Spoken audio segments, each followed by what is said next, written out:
We'll now begin Module 1, Non-Proprietary Open Source Mix Design. We're pleased to introduce our speaker, Royce Floyd, Associate Professor in the School of Civil Engineering and Environmental Science at the University of Oklahoma. Royce? Good morning, and thank you all for joining our web training this morning. In this module, I'm going to be talking about non-proprietary mix design kind of in general, as well as the specifics of the mix design developed with the ABC UTC. I want to start by acknowledging my co-PI, Dr. Jeff Volz, who was very instrumental in this effort, and I couldn't have done it without him, as well as the graduate students and undergraduate students that were involved in this project. There we go. So just to give a little history on UHPC, early development of a UHPC type material began in the 1970s, looking at high strength mortars and optimized particle gradations to give very high strength matrices for the material. And then in the 1980s and early 1990s, there was examination of incorporating steel fibers and synthetic fibers to increase the ductility of that matrix. The first UHPC was commercially available in Europe in the 1990s and then became available in North America around the year 2000. And since that time, UHPC has spread worldwide, has had a lot of interest, a lot of events like this that have been held, and a lot of applications that have gone into the field. So as we begin talking about UHPC, we want to talk about kind of what we mean when we say UHPC. And there are a lot of definitions that are out there, being that we are the Accelerated Bridge Construction University Transportation Center. We often rely heavily on the FHWA definition, which includes a compressive strength greater than 18 KSI.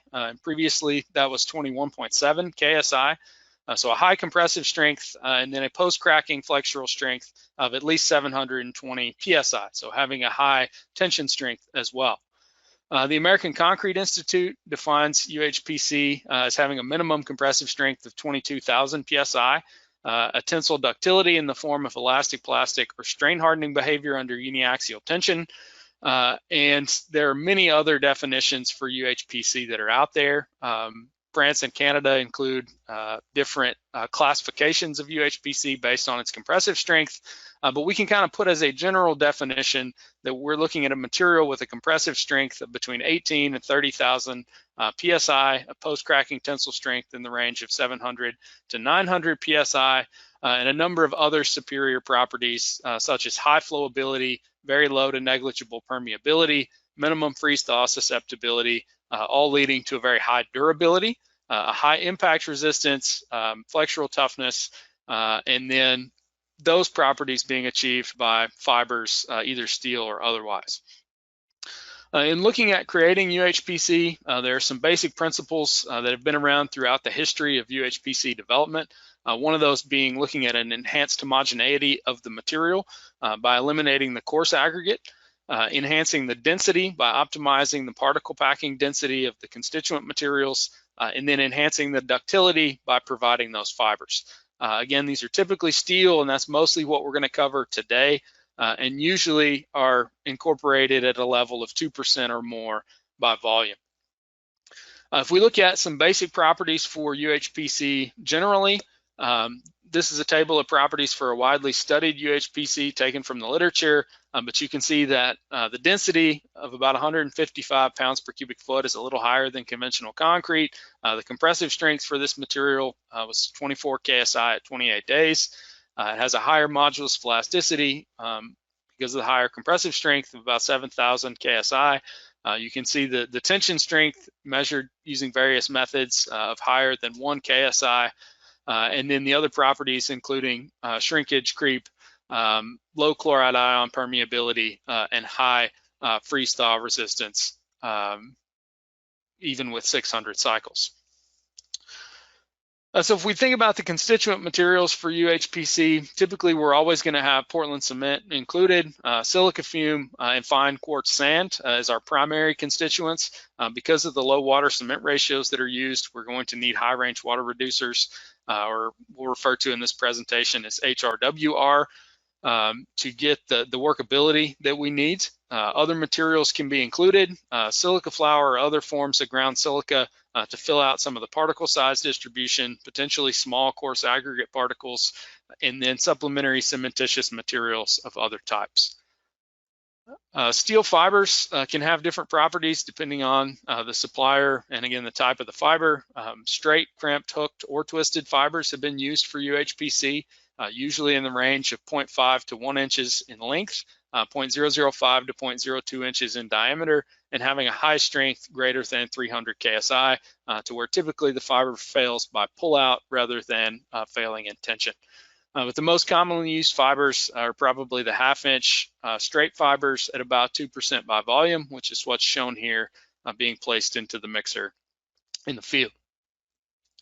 In terms of mixture proportioning, there's a low water to binder ratio of about 0.15 to 0.25. Attempts to reduce the void space within the mixture, and we'll talk more about how to do that later on.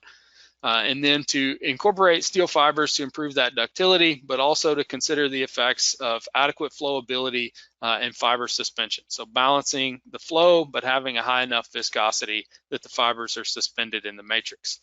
And again, that overall idea of creating a homogeneous matrix with properties on the microscopic level, rather than having, more of the large aggregate particles that create an obvious composite material. All the cementitious materials in UHPC may not hydrate, which can lead to those materials really acting like aggregate particles and filling out the spaces within the matrix. And most commonly, UHPC that's been used in the field has been proprietary prepackaged type mix designs. In terms of mixing UHPC, it does require a higher mixing energy requirement. Because the water content is very low. There's typically no coarse aggregate in the mix, so you need something to provide the shearing action. So a high shear mixture is often used, but a longer mixing time can be used in a more traditional concrete mixer. And here we show a couple of different mixers that we have used here in Oklahoma. So on the left and right are vertical axis pan mixers used on projects in the field, and the one in the middle is a horizontal shaft paddle mixer that we use in our lab.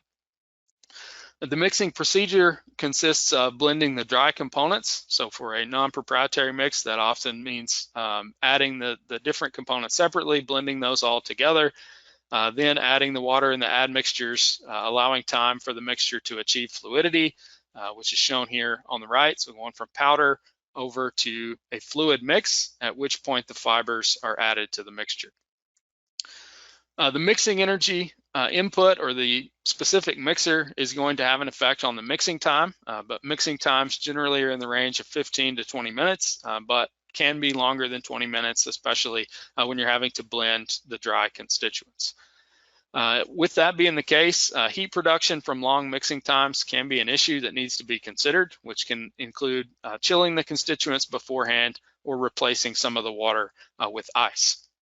Once the material is mixed, it does have a high fluidity, very similar to self-consolidating concrete. We measure that fluidity with a flow test shown here on the left.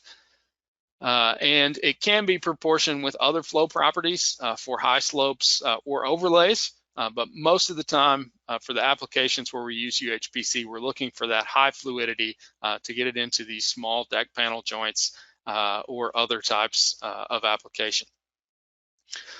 Because of that high fluidity, careful planning is needed in placing UHPC.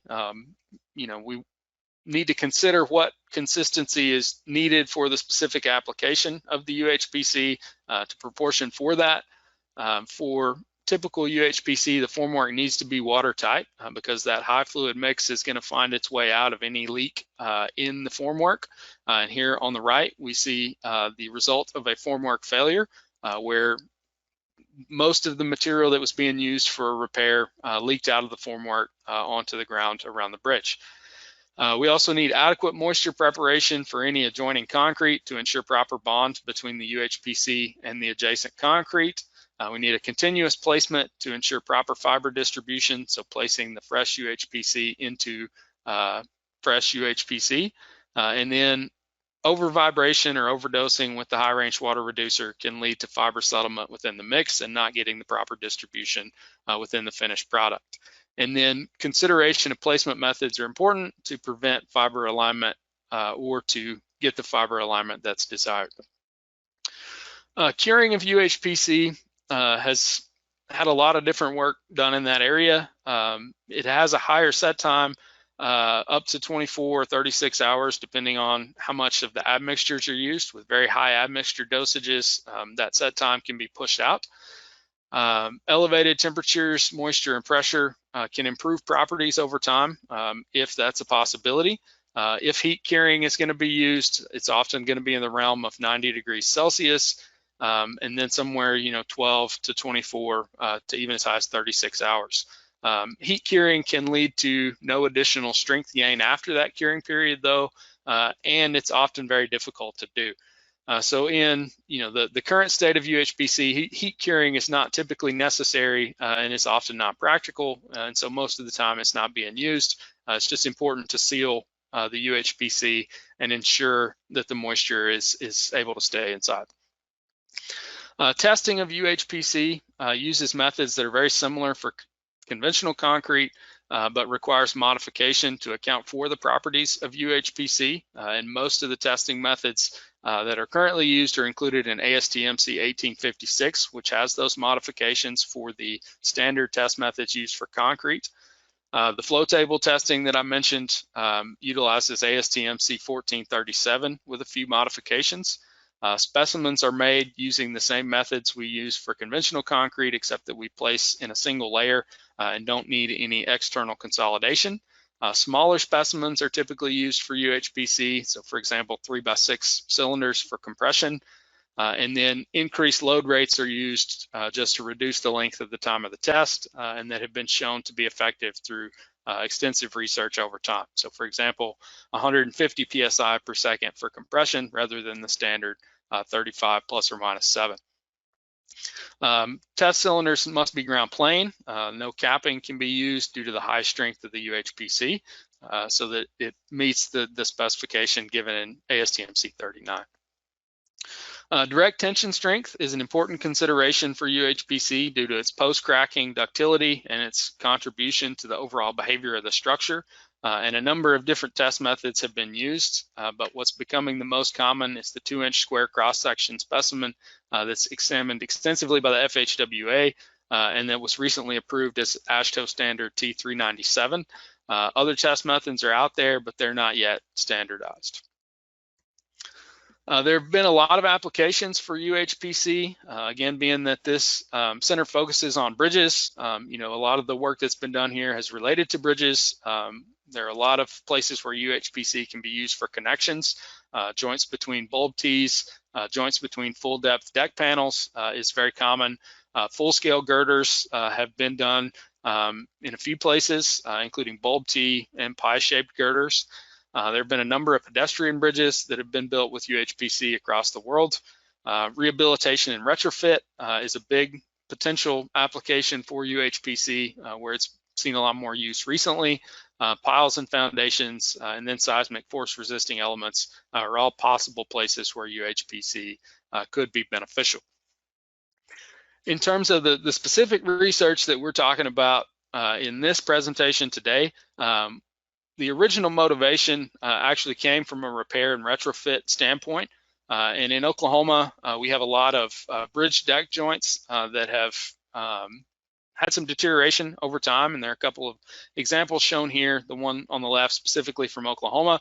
But the idea was to use UHPC to come in and replace the area around the joints to be able to replace the steel angles used for armoring, and we would have a high impact resistant material adjacent to the joint that could then be ground to eliminate these bumps at the joint. So as part of a project sponsored by the Oklahoma DOT, we did a implementation project looking at using UHPC for this type of application on the State Highway 3E bridge over the North Canadian River here in Oklahoma, where we replaced a section on either side of the joint using UHPC. And you can see here kind of the comparison between the UHPC material and the elastomeric nosing that have been used on the rest of that joint.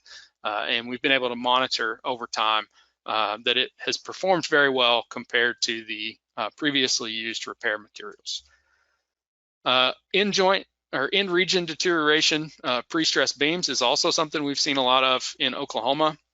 And UHPC was seen as a potential option for repairing some of this in-region deterioration. Cracks in live load continuity connections is another issue where UHPC was considered to be an option for repair here in Oklahoma. And we've conducted research at Oklahoma on both of these applications that we don't have time to talk about today. UHPC has been used for other types of repairs in the literature, including for steel girder ends and concrete girder ends at other places across the country. So with kind of that background on UHPC history, basic properties, etc., and thinking about this idea of using UHPC as a repair and retrofit material, we get to the point of, why non-proprietary UHPC? And for some of these applications, so say in some of the joints, as well as some of the repair and retrofit applications, a compressive strength of 30,000 psi may not be the most important thing. The most important thing may be, does it bond well to the conventional concrete? Does it bond well to the reinforcing steel? And is it going to be durable over time? And non-proprietary UHPC gives a lot more flexibility to tailor those properties to the needs, which can lower the material costs to potentially make it more accessible for small repair and retrofit projects, or to give the DOTs more flexibility. Like what Mary Lou said, the ABC UTC Advisory Board consists of individuals from many of the different state DOTs. ABC UTC polls those DOTs as to research needs, and one that came up by many of the state DOTs was more access to non-proprietary UHPC mix designs. And so out of that, this project with ABC UTC and all the partners came about to examine non-proprietary UHPC class materials for multiple applications. And then for us specifically at OU, we were also working with our state DOT here in Oklahoma. The objectives of our work was to develop a UHPC mix using materials local to Oklahoma, and then to modify that as the ABC UTC non-proprietary UHPC mix to consider the differences in materials from the locations where our different partners are located, and to provide guidance for use of UHPC developed in one region in another region of the country. Also to evaluate the performance of that mix design, the repeatability using the tests that were recommended by FHWA for UHPC characterization, and then finally to look at the effect of fiber content on the different material properties and structural behavior of this mix design. So I won't repeat what Mary Lou said about the structure of this project, but we did involve all of the different partners within the ABC UTC. And one interesting thing that we were able to do was to send our local materials, say to FIU, for them to send us their local materials, to do the same thing with Washington University of Nevada, Reno, so that we could examine repeatability within different labs as well as across different labs. So the material properties that were examined kind of at the different locations included flowability, compressive strength, and flexural tensile strength, but we also examined at OU modulus elasticity, splitting tensile strength, direct tension strength, shrinkage creep, set time, and then freeze thaw resistance and rapid chloride ion permeability as measures of durability. And I'll talk about some of these today, but not all of them.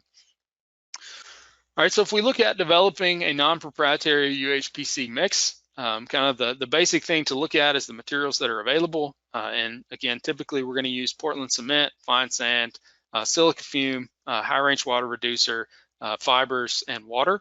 And within Portland cement, there are variations in the performance for different types of cement.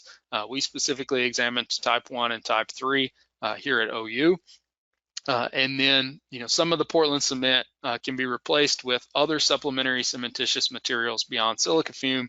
And again, that makes a difference in how those are going to react with the cement and the other materials available at a given location.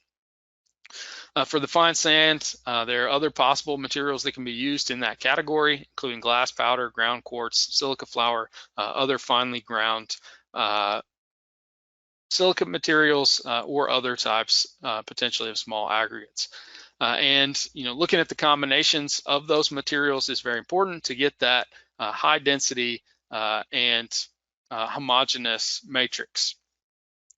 Water cementitious materials ratio is very important to get high strength. We often hear you need 0.21 to 0.28 to get full hydration of the cement, and you need that water to be able to migrate, so you really need even more than that to be able to get full hydration. We're talking a water cementitious materials ratio in the range of 0.18 to 0.25 when we're talking about UHPC, which leads to a possibility for water to not disperse evenly, which can lead to desiccation, and also requires very high dosages of high range water reducer, and like we've already said, results in not all the cement hydrating, such that we have cement acting as aggregate particles. There are a number of different steel fiber types that are available that could be examined, straight, crimped, hooked, or twisted, usually 1/2 inch to 1 inch in length, 0.005 to 0.02 inches in diameter, and again, 2% by volume is the most common, but others can be used. And then whatever fibers that are chosen, it's very important to consider the competing effects of flowability and fiber suspension to ensure you have adequate flowability, but also adequate viscosity to suspend those fibers. So we've talked a little bit about optimizing the particle packing within the mix, but we want to minimize the void space and increase the density of the matrix to get that homogeneous behavior. And so we can look at the gradations of the individual mixture constituents and try to optimize the combinations to get the tightest particle packing. That can be done using discrete element models, particle packing models, or optimization curves. And so one thing to consider that we considered as our starting point is there are a lot of UHPC formulations that are out there. We're talking about one of them today as the ABC UTC mix, but there are a lot of mixes that have been developed. I'll give you some references to a number of them at the end of this presentation. But a sample UHPC formulation may have 2/3 of the cementitious materials be Portland cement, 1/6 be silica fume, 1/6 be fly ash, have a 1-to-1 aggregate to cementitious materials ratio, water cement ratio 0.23, and 21 ounces per 100 pounds of cement of high range water reducer. But it's very difficult to just take a mix design and to use it without doing any adjustment for specific materials, because different fly ashes, different slag cements may react differently with the cement that's available in a given place, and may not give the same performance that you saw in another region of the country. So it's very important to at least do trial batches to ensure that the materials are going to work well together as anticipated. So at OU, for developing the non-proprietary UHPC mix that we developed here, we looked at 9 separate series in our ODOT project to consider some of the different variables that we've discussed in the previous slides. And we started with a baseline mix design from previous UHPC research, so very similar to the mix that was shown on the previous page. But we found very quickly that with the materials we had, we were not able to replicate those results immediately.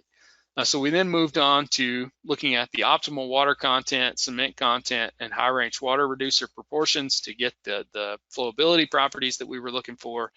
And then to look at introducing supplementary cementitious materials to replace some portion of the cement that was required to get the compressive strength that we needed. Kind of once we had that general idea of what materials that we were going to use for our mix, we moved on to optimizing the particle packing for the specific materials we had available. And so we were able to obtain particle gradations for all of the materials that were utilized. So the type 1 cement, slag, fly ash, available sands. We used a fine masonry sand that was oven dried. And we looked at optimizing those with the Anderson and Anderson particle packing model. We used the Elchem Emma software initially to look at optimization relative to that particle packing model. We also developed a spreadsheet to do that where we could see the numbers more easily. Looked at about 3,400 different possible combinations that resulted in about 150 actual mixes that we tested. We then looked at the benefits of different cement types, so whether or not type 3 could give us improvement, especially at early ages, and then looked in more depth at the aggregate cementitious materials ratio, specifically honed in on using slag cement in UHPC. And then by that point, some additional research had come out. So we examined some mixed designs that had been recently developed. And then finally, in Series J, which was our last series of development, combined the most promising variables from the previous series, added fibers to those, and looked at heat curing and its effects on this non-proprietary mix. So this shows the different mixes that were used to evaluate fiber addition and heat curing from that last series, Series J. So we have them labeled as UHPC 1, UHPC 2, and UHPC 3, which also have their corresponding Series J number. We chose the most promising mixes from that series that included, one included fly ash, one included type 3 cement, 2 of them included slag cement, and then all of them utilized 10% silica fume and had a 1-to-1 aggregate to cementitious materials ratio and a 0.2 water cementitious materials ratio. UHPC 2, or what was J3 in Series J, was the most promising mix design. According for compression, modulus of rupture, or flexural strength, and the cost of the materials. And if we look at the different heat curing regimens that were used, 36 hours of heat curing gave us the highest strengths. We had about 20 KSI for that J3 or UHPC 2 mix, so this guy. But in general, we were able to make above 18,000 PSI using the different heat curing regimens, or if we used no heat curing and took it out to 28 days, we were in that range of 18 to 20,000 PSI. In terms of flexural strength, most mixes were around the 2,000 PSI range for the ultimate stress, so including the fibers, so the gray bar shown here. The first cracking strength, which is basically the matrix strength, was slightly less than that, so we did see increased load carrying capacity after cracking. And for our unreinforced specimens, we did see some of these curved failure surfaces, which indicated some energy absorption just from the matrix after cracking. So based on that initial testing, we came to the mix design that is included in our ABC UTC project, or the ABC UTC non-proprietary mix design, which includes as a proportion of the total dry materials, 30% cement, 5% silica fume, 15% slag cement. Or if you look at that in terms of percent of cementitious, it's 60% cement, 10% silica fume, 30% slag cement, a 1-to-1 sand to aggregate ratio, again using oven dried masonry sand, water cement ratio 0.2.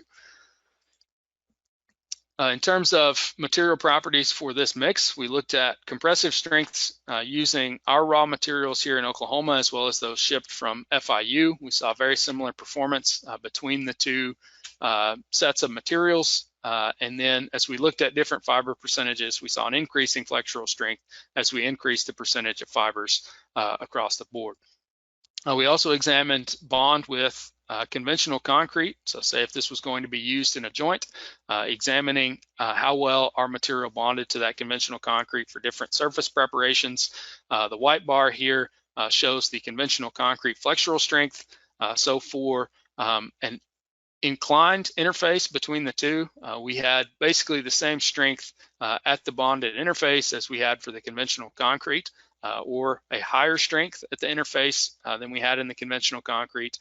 For our vertical surface, we didn't see as high a performance, and then we had some issues with our exposed aggregate surface that ended up showing lower results due to a poor surface preparation. We also tested some conventional slab concrete panels connected with a UHPC joint using this non-proprietary mix. So here you can see the completed panels on the right, the form mark on the left. We tested these both statically and cyclically. And if we look at the results of these two, the non-proprietary mix had a very similar performance to the proprietary UHPC, with a lower earlier age stiffness due to a lower modulus of the material, as well as a potential earlier cracking at the interface. And then in both cases, we exceeded the estimated capacity of a monolithic slab, and we experienced yielding of the reinforcing steel. In terms of examining durability for the non-proprietary mix, all of our freeze-thaw results had a relative dynamic modulus greater than 100, and then we had very low rapid chloride ion permeability at 28 days, out to negligible at 56 days. We also examined composite specimens with freeze-thaw and saw that even when we had failure of the specimens, the failure was initiated in the conventional concrete, but not at the interface between the UHPC and the conventional concrete when we used an exposed aggregate surface. All right, so that's kind of a few results from the mix that we had. David's going to talk more in depth about that. We're getting close to time on this presentation, so I'm going to go through the next few slides quickly, but really these are just to provide you an idea of what's going on in other parts of the country and to provide some references you can take a look at. But several states have examined non-proprietary UHPC, including Arizona, which looked at some of the same methods that we did to consider materials locally available at Arizona. They found compressive strengths in excess of 22 KSI and had a mix somewhere in the neighborhood of $400 to $1,000 per cubic yard. Michigan has done an extensive amount of work in this area, primarily at the University of Michigan. There are several references listed here you can take a look at if you would like. They did field applications with a 21.5 KSI compressive strength, a Michigan contractor performing the work, and had a mix that also included Portland cement and slag cement. And then in some of their published works, they estimated costs of non-proprietary UHPC in the $560 to about $850 per cubic yard. A study sponsored by Montana DOT looked at materials available in Montana, found up to a 20 KSI compressive strength, good material properties and durability, and then had an estimated cost of $300 to $350 per cubic yard without fibers, which if you added fibers would probably about double that amount. The University of Arkansas has done some good work in this area as well, finding a 22.5 KSI compressive strength at 90 days. They included fly ash, hence measuring the strength later on in the age. And they've also done some work including some larger aggregate sizes. The University of Nebraska did some work for the Nebraska DOT, again found a mix in the 17 to 20 KSI range in compressive strength, had an estimated cost of about $680 per cubic yard. PCI recently published some guidelines on using UHPC and also has published information on developing UHPC mixes with precasters that resulted in compressive strength of 16 to 24 KSI, had demonstrations of full-scale mixing and casting, and utilized several different mixers. So in conclusion, non-proprietary UHPC can achieve the superior properties needed for many applications, similar properties to commercial UHPC. The ABC UTC non-proprietary mix is estimated $400 to $800 per cubic yard, depending on the fiber content, and was shown in near full-scale joints to have yielding of the steel with a 5-inch lap length to provide adequate development length, provided a slab joint that had capacity exceeding what was expected for a monolithic slab, had excellent freeze-thaw performance, and had results in line with several other states and groups who have done work in similar areas. So with that said, if you look at the slides in the handouts, there are a number of other references that are very helpful to you as you're considering, potentially using non-proprietary UHPC. And I'd like to say thanks to all those who have sponsored this work. Okay, thank you very much, Royce. I'd like to now turn it over to Paul Lyles, who will be moderating the Q&A session, assisted as needed by Rick Liptak for the first 3 modules. Paul? Okay, Mary Lou, thank you. And Royce, real good. We're just about out of time. I'm only going to be able to ask a couple of questions, and so we'll get in. This one came in beforehand. And what are the prospects of using larger graded sand particles in your UHPC mixes in order to reduce costs? So that's a good question, and we haven't done much with that here specifically. So my experience is limited. I would point you to looking at the work from the University of Arkansas, where they have done some mixes with those larger particles. Important things to consider are the quality of those aggregates, and then considering what is the target properties that you're looking for. And if your compressive strength target is a little bit lower, it may be very possible to do that. Okay. Does the non-proprietary mix design need to be modified for locally found materials? Potentially. So one of the things that we found specifically is that the materials available in different locations do behave a little differently, especially related to flowability and we'll say high range water reducer demand. So it's very important to at least do some trial batches with the locally available materials to ensure that you're going to get the performance that you're anticipating. Okay, it's 11:40 and we need to go on to our next module. All these questions hopefully will have answers and they will be posted later. We do have a number of other questions. So go ahead, Mary Lou.